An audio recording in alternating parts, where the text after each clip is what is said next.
When the sun goes down, the stars come out. From deep in the heart of Texas, it's the Star at Night. Coming to you from the Cowboys facility at the Star in Frisco. With your hosts, Kelsey Charles and David Hellman.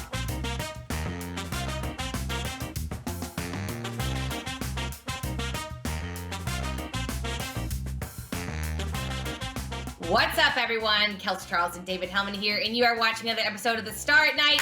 David, there's some big news coming out of Dallas this week. I don't know if you heard, but what some could that things be? went down. Yeah. What happened? I must be out of the loop. Did something happen? Yeah, just signing the franchise quarterback to a nice little deal. I would say it was newsworthy, to say the least. Guys, it's a doozy. 6 years, $160 million, 124 in guarantees, 66 on the upfront, which is the highest signing bonus. I mean, he's the second highest paid quarterback in the league, right behind Patty Mahomes. These young bucks, man, I mean, they're doing some deals. So I'd love to get your thoughts on how this all panned out. I know there's a funny story with where you were when the news went down. I mean, of course. Oh, we're going to talk about that. Okay. We're might going to talk about that. my dating life. Good. Okay. We might incorporate that, but I'd love to get your thoughts on the deal itself first. Do you want my honest, real thoughts? My real thoughts is like, I lost the plot a little bit. Like, Dak Prescott's my guy. I'm so excited he got this deal. I'm pumped the Cowboys secured their future, yada, yada, yada, yada. But then, like, I woke up the next day after it happened, and I remembered my bank account's the same. You know? Like, I'm not getting any of this. And, like, nor do I really deserve it. But, like, I was just like, man, you're awfully excited for a payday that has nothing to do with you. But obviously, so ridiculously well-deserved. I'm so glad it's over. I'm so glad we won't have to talk about this anytime soon now that it's done. And Dak Prescott, man, he said at his press conference he doesn't view it as a gamble. Well, I do. I viewed it as a big gamble that he was willing to turn down the offers that he got before. And he freaking won, my dudes. He won this thing big time. Yeah, I mean, I'm kind of with you. I am so pumped for him. I'm biased. I'll own that, but I'm okay with that. And here's the thing. We always talk about this when we talk about deals, because everyone's going to sit there and say, well, is he worth it? Guys, he doesn't have to prove that he's the second best quarterback in the league. He has to prove that this team can't play without him. And I don't think, if you watched any of last season, it's undeniable that this team needs him. And there's no one better to do his job that's going to be cheaper than what he can bring to the table. So I am all for what they were able to put together. I'm happy for him. I think it makes a lot of sense. A couple little fun facts for you. Dave, I think you pointed this one out, that his cap hit, because of the way it was negotiated, which again, I think is just so brilliant. We'll get into that because we have a pretty special guest coming on. But his cap hit is actually going to be less than what the Eagles are going to be absorbing for Carson Wentz not even playing on their team. And I just, big facts. Listen, I'm not trying to say that I enjoy when the Eagles suffer, but I might enjoy when the Eagles suffer. It's pretty fantastic. And I mean, there's so many fun things that go into this. Yeah, Dak Prescott's going to get really expensive. He's not this year. It's a $22 million cap hit because of the length of the deal. But even when he starts to hit the Cowboys for $47 million a year, guess what? The salary cap is about to skyrocket because the NFL is negotiating a new batch of TV deals that could very well double the amount of money coming into the league. Like, the glint in Jerry Jones's eyes talking about the financial future of the NFL was something to behold. And so, yeah, the Cowboys are going to pay a pretty penny for Dak Prescott. Say that 3 times fast. But I think it's going to work out beautifully with where this league is headed when these new deals and this new CBA really starts to kick in. Yeah, I mean, I'm with you. And again, it makes all of the negotiations and discussions of negotiations from a couple years ago, when we were first hearing the number of 40 million floated and everyone scoffed at it. And you know what? Oh. I hope my professor is watching this right now in my MBA class. I might clip this off because I'm actually studying this right now, and literally, it was brilliant that they even put that number out there because they're setting the anchor. They strike. They were the first people to strike, and it's proven that when you're the first to enter this negotiation, you're the first to lay something out on the line. Most likely, you're going to walk away as the winner because you're setting the standard. You're setting the stage, and so I mean, again, I just nerd out so hard on this deal because I really, really appreciate the intricacies that went into it. I think it makes a lot of sense for both sides. I think it could have made a lot more sense for the Cowboys if they would have locked it up a little sooner, but they didn't. And so all things considered, I think both parties came away with a victory this week. I mean, the Cowboys get a victory because they have their franchise quarterback. I think Dak is one of the 4 or 5 best quarterbacks in the NFL right now. So it's a win, but I mean, if there's a lesson to be learned from this, it's that if you have a quarterback that meets this standard of performance, who is in that age range where, we think Dak Prescott's probably going to play another decade or more of football, just pay. Just pay because you're not going to win. And I mean, the Cowboys won because they locked him down, but they didn't win this negotiation. They didn't get a deal. And not only did Dak get his money, but he got a no trade clause and a no tag clause and a bunch of other stuff that's going to set him up to be real successful if he plays well in the future. So let this be a lesson to you. Just pay the price. It might feel like a lot, but you'll be thankful you did. Set the anchor first, my friends. This is a value grab. This is not fairness. We're not playing fair, okay? These are negotiations. No. All right. Well, we're going to dive into this contract a little bit more with someone who's pretty specialized in the area. Joel Corry, you may have heard of him. He's a pretty big-time former agent. We had to pick his brain on his thoughts on who really came away as the winner of this, and we've got that coming up for you guys next.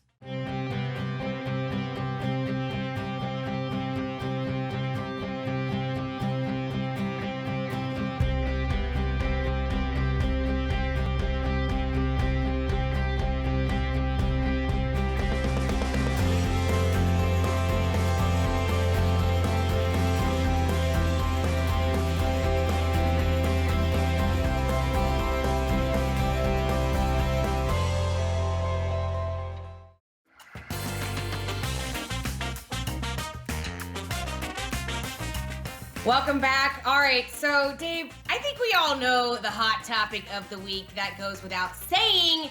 And so we, of course, had to bring in an expert, not only in contracts, but unprecedented contracts and negotiations. Joel Corry, former agent of 16 plus years now, NFL contracts and salary cap specialist for CBS Sports, is joining us. Joel, welcome.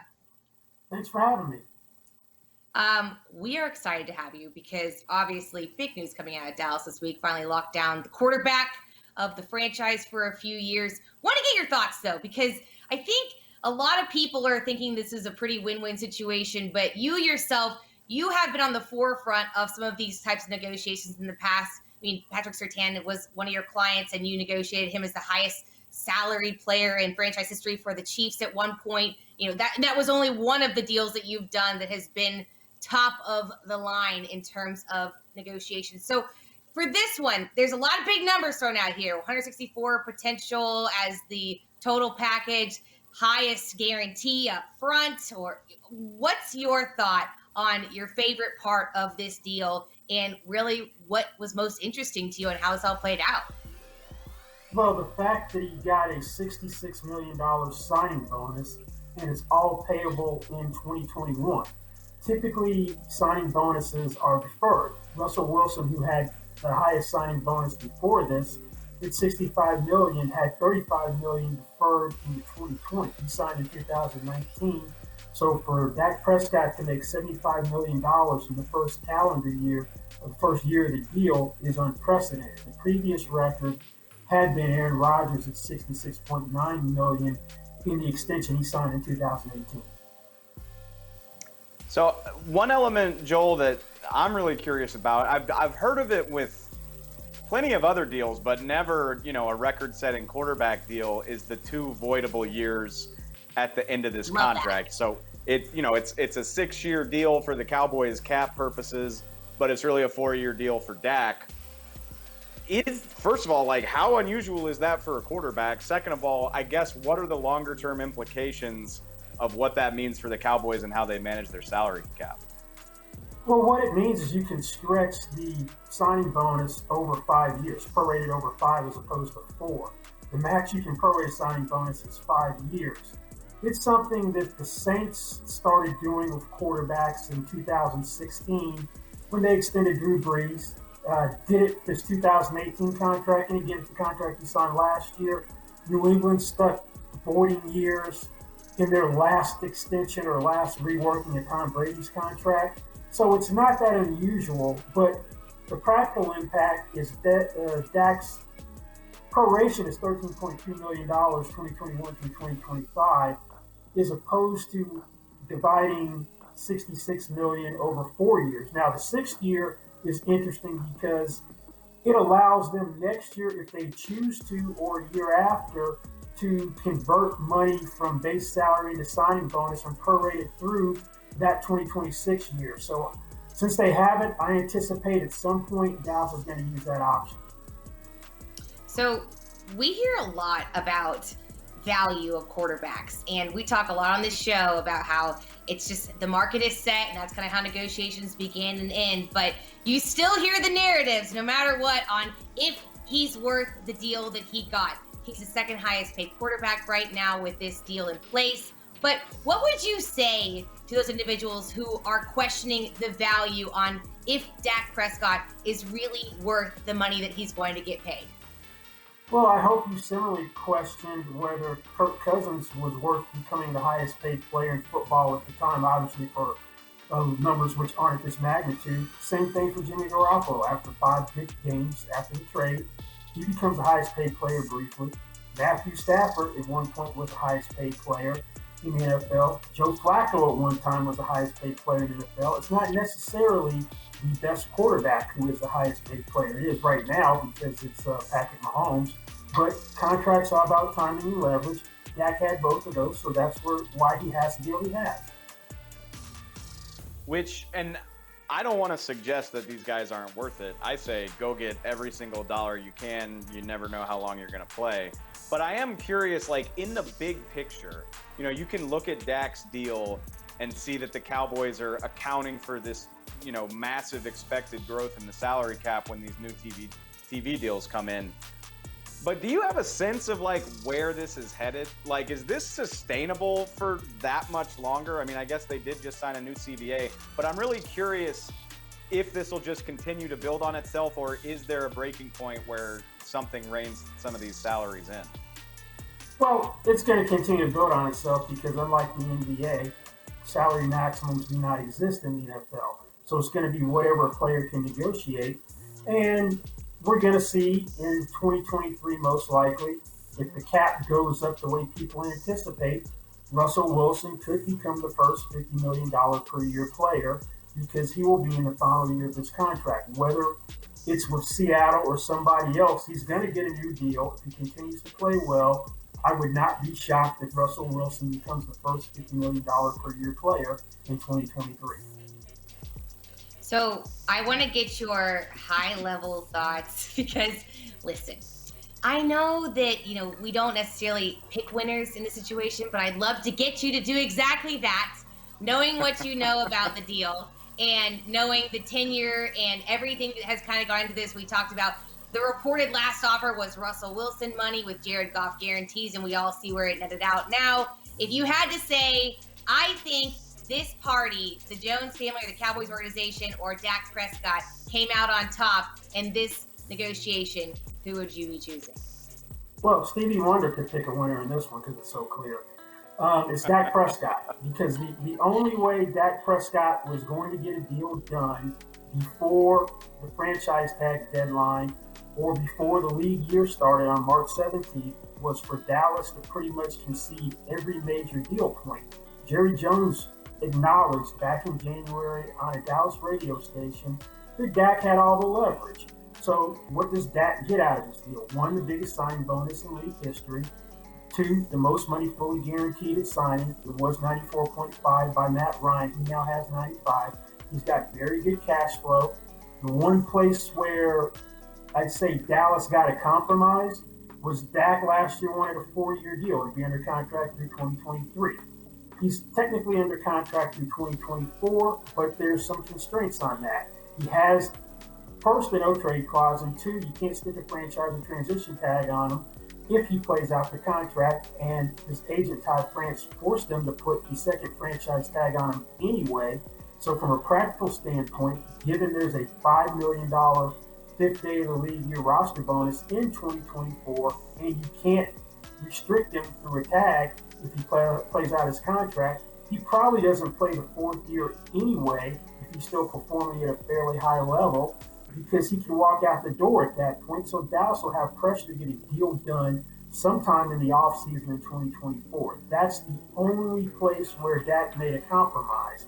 I think one thing that Dallas should be thankful for is that Dak Prescott is a lifelong Cowboy fan, wanted to be the Dallas Cowboys quarterback, and he didn't have the same indifference to the franchise tag that Kirk Cousins did when he was with the Washington football team in these same shoes, I think, 4 years ago.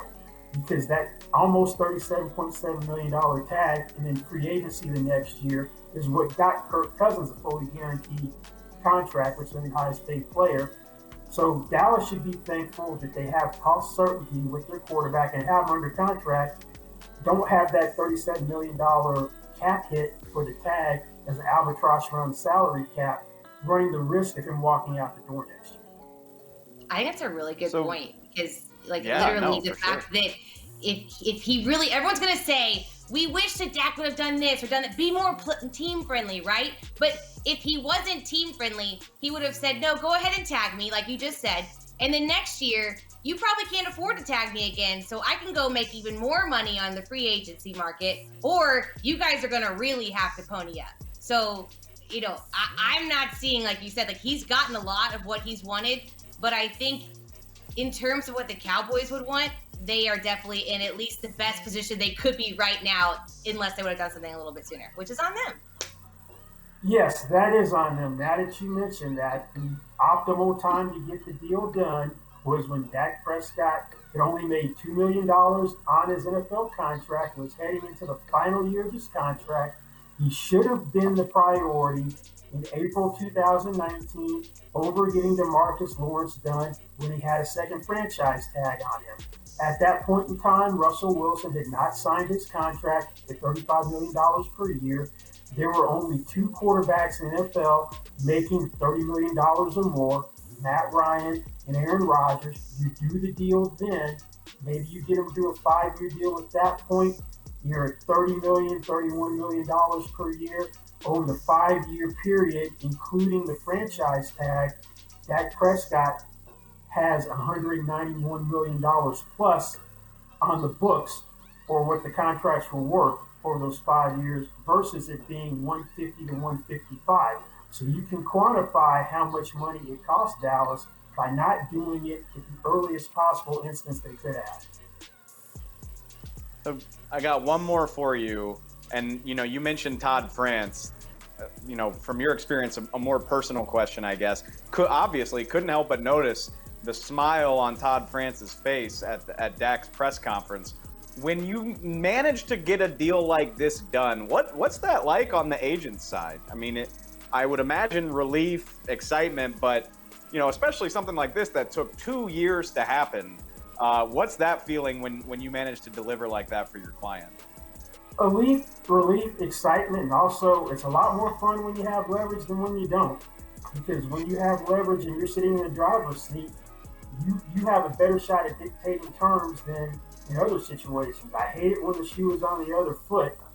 And the interesting thing about that whole process is teams have no qualms about using leverage against an agent, but my experience was an agent exploited his leverage to the fullest extent or almost. There were some hard feelings from the team side. To me, turnabout should be fair play. What's good for the goose is good for the gander. I love that. Totally. Joel, thank you so much for joining us. It's fascinating. I could talk to you forever, but I know you're a busy man and you have a lot to do. I'm sure a lot of other people will talk to you about this contract, but we do appreciate you joining us. You guys can check out Joel's work on CBS, or you can find him on Twitter at Corry Joel. Joel, thank you. Sure. Thanks for having me, guys. Big thanks to Favor for delivering that interview with Joel. But guys, while that storyline is in the books, we've got a lot more to discuss this offseason. We're going to count down the biggest topics of conversation coming up next.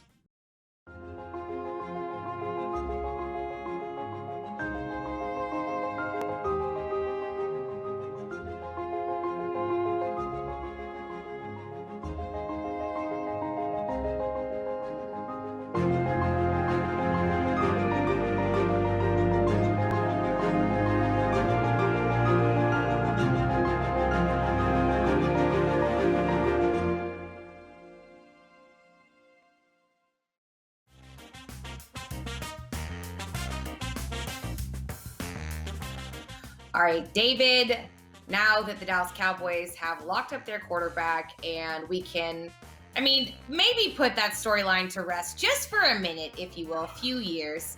I know you are so relieved. So I'm very happy for you if nothing else. I know what you're about to do because I get the showrooms, but what if we just don't talk about the next story? What if we don't go look for the next controversy and just the Beatles said, we just let it be for a week or two? No? Is that? Do you know who you're talking to right now? Come on, man. You mean the league year starts in a week and free agency's up? Okay. Sure. Let's do it. Let's go. All right. We're going to dive in to the other storylines that you may have missed or maybe haven't been top of mind, or maybe you should be diverting some of your attention to now that Dakota P is about to ink said deal. So first up, I want to talk linebackers, LVE, Jalen Smith. There's been a lot of conversations about if we should be picking up the fifth-year options. Is Jalen worth his contract? Should he even be on the team? Let's face it, those are things that people have just discussed. So I'd love to get your thoughts on where that stands and if you have any opinions on the matter. I have a lot of opinions on the matter. I think it's maybe the single biggest problem facing the Cowboys right now is, between Leighton being a first-round pick who is coming up for an option, an expensive option, $10, $11 million a year, and Jalen obviously severely underperforming his contract. That's something that they got to figure out. And I'm going to guess that they let it ride because Jalen's salary becomes guaranteed next week. The fifth day of the league year, his salary becomes guaranteed. And at that point, what's the use in cutting him anyway? So I think they let him ride and let Dan Quinn try to fix him, put him back in a scheme that he was successful in before and see what happens. Leighton, I'm curious about. I bet they don't want to pick up his option because he's missed 13 games over the last 2 years, but they might have to just because they need starting caliber linebackers. Fortunately, they don't have to make that decision until after the draft. So maybe if you come up with a good linebacker in the draft, maybe you don't have to, but I bet they will. I bet Leighton and Jalen are both here at this time next year. That's my bold prediction. All right, so go ahead and ink that one and check back in with Dave here in a few months. Moving on to the next one, though. If I'm wrong, don't remind me. I don't want to hear about it if I'm wrong. Remind him entirely. And I'd also like to get you to go ahead and ink in some predictions on the following guys, because not only are those two in question, there's a whole slew of defensive dudes who are up to hit free agency. So in your mind, knowing what you know right now, how different do you think the defensive side of the ball for the Dallas Cowboys under Dan Quinn, not just scheme-wise, but personnel, looks in 2021? Well, one of the few bright sides about being terrible is that turning the roster over shouldn't be scary. If the Cowboys are coming off a playoff appearance, if they made a run in the playoffs, you're like, oh my God, how are we going to figure out how to keep all these guys? They were awful last year. If they, who cares if most of these guys leave? DeMarcus Lawrence, your defensive centerpiece, he's under contract. Jalen and Leighton are here for better or for worse. And then you've got Trayvon Diggs, who played well as a rookie. Other than that, do what you will. They're going to sign a couple guys in free agency, and they're going to use the vast majority of these draft picks to fix their defense. And that's just fine. Will they be the best in the league? No. Will they look really different? Yes, and hopefully better. But, with all due respect to those guys, I'm not going to sit here and sweat changing personnel from a defense that finished 30th in the league. That's what you should be doing. Churn that roster, baby. Let's go. You're like, if we look the same, I will be upset. So yeah, it's like, how are we gonna keep all these free agent defensive backs? Like, well, maybe you shouldn't. They were bad. That's fine. Just go find somebody else. Yeah. We're swiping left Bye. on that chapter. Later. Let's talk defense though, because you just mentioned replenishing some of the guys, those positions, because it really didn't pan out so well last year. So draft is an opportunity to do just that. I'd love to get your thoughts on, with these picks the Cowboys have. I know you're knee deep in the draft coverage, so I really want some thoughtful answers here, my friend. Do the Cowboys go BPA or straight defense, or at least defensive heavy with these picks they have on hand? I love what you just said, defensive heavy, because that's the answer. Like, if you try to pinpoint exactly what's going to happen at any given pick, then you don't understand how the draft works. Like, you've got to accommodate for the thought of something like CeeDee Lamb falling to 17. Like, they needed defense last year, but the value was too good. The same thing could happen this year. Maybe, Rashawn Slater, the offensive tackle, or Penei Sewell falls to you at number 10, and the value's just too good to pass up. So you can't slot one player into one spot, but what you can say is, okay, the Cowboys have 4 picks in the top 100. They've got their own 3 draft picks. They just found out that they got a compensatory pick for losing Byron Jones. So they are going to pick 4 times between number 1 and number 99. 3 of those should probably be defense. You need a cornerback. You probably need a safety. Could use a defensive tackle or a pass rusher of some kind. And as long as you get those guys, I don't care where you do it. I mean, if you want to draft Patrick Surtain at number 10 and then find an offensive tackle later, that's great. If you want to do it the other way, I don't care. But I would say 3 of those first big 4 picks should probably be defensive players. Final answer. Boom. You're making a lot of takes today, so I hope someone is just writing all of these down to hold you accountable. Write that down. 3 of the first 4 defense. I don't care the order, but I'm calling that shot too. So. All right. Yeah. All right. Yeah. He's calling his shot. I'm about to call mine because I feel like I have some insight to bring to this final question. Off-season programming. Your thoughts on the possibility of OTAs and training camp happening in Oxnard? Listen, I'm a specialist in this department, so you best believe I'm about to weigh in. I just wish there had been a camera on my face when Jerry Jones announced to the world at Dak's press conference that, the team was going to Oxnard for training camp, because where they go, I go. So I was basically like, oh, I'm going to Oxnard. Cool. Back to Cali. Wait, I ain't mad about it. Jerry Jones stressed that they're going to try to be as safe as possible. Hopefully the vaccine keeps rolling out the way that it has recently. And man, if the 2021 season can be normal, then Kelsey, you know me, I love to complain. I will never complain again if I can do all of the normal stuff that I didn't get to do last year. So there we go. The amount of hot takes and claims that you've had in this segment alone are alarming, and I'm here for it. But I just want to let you know that, let's be real. The fact, the thought of me not complaining, for more than a few hours, get out of here. I like to complain about everything. Yeah, exactly. I am who I am, I guess. But I'll do my best. That's the point. I will do my best. Yeah, listen, in terms of the Oxnard conversation, I'm pretty positive, and I feel good about saying this, that I think one of the main reasons why it didn't happen last year was because no other teams can do what the Cowboys do and have the capabilities that they have. Flying private, fully private out there, having their own enclosed facility like they do. Their situation is unique in Oxnard, and that's why they go there, because it works for them, and it is exactly just that. So, I think it's likely, if things are safe enough and they determine with the league that they can, adhere by the proper protocols, and the other teams don't have another advantage over them, or vice versa, they'll make it work and get that Spencer McKenzie's, because it's the greatest fish taco ever. Oh. You'll have your media party. Oh, and Spencer McKenzie's. I want a shrimp and fish burrito so bad right now. Oh, that sounds amazing. Literally risk it all for an ahi tuna pocket. Let me just say that. California, here I come. Literally, I'm coming to visit. Like we said, there's a lot to keep track of, a lot going on, despite the fact that now Dak is done. The NFL is still moving forward, still storylines in the league, believe it or not. 365 days a year, baby, and we'll be here for the next one. It's coming. Whatever the next story is, we'll be here. Yeah, let's go. Guys, thanks so much for hanging out with us. We do appreciate it. We will see you next time, though. For David Hellman, producer Caden, I'm Kelsey Charles. This has been another episode of The Star at Night. Later.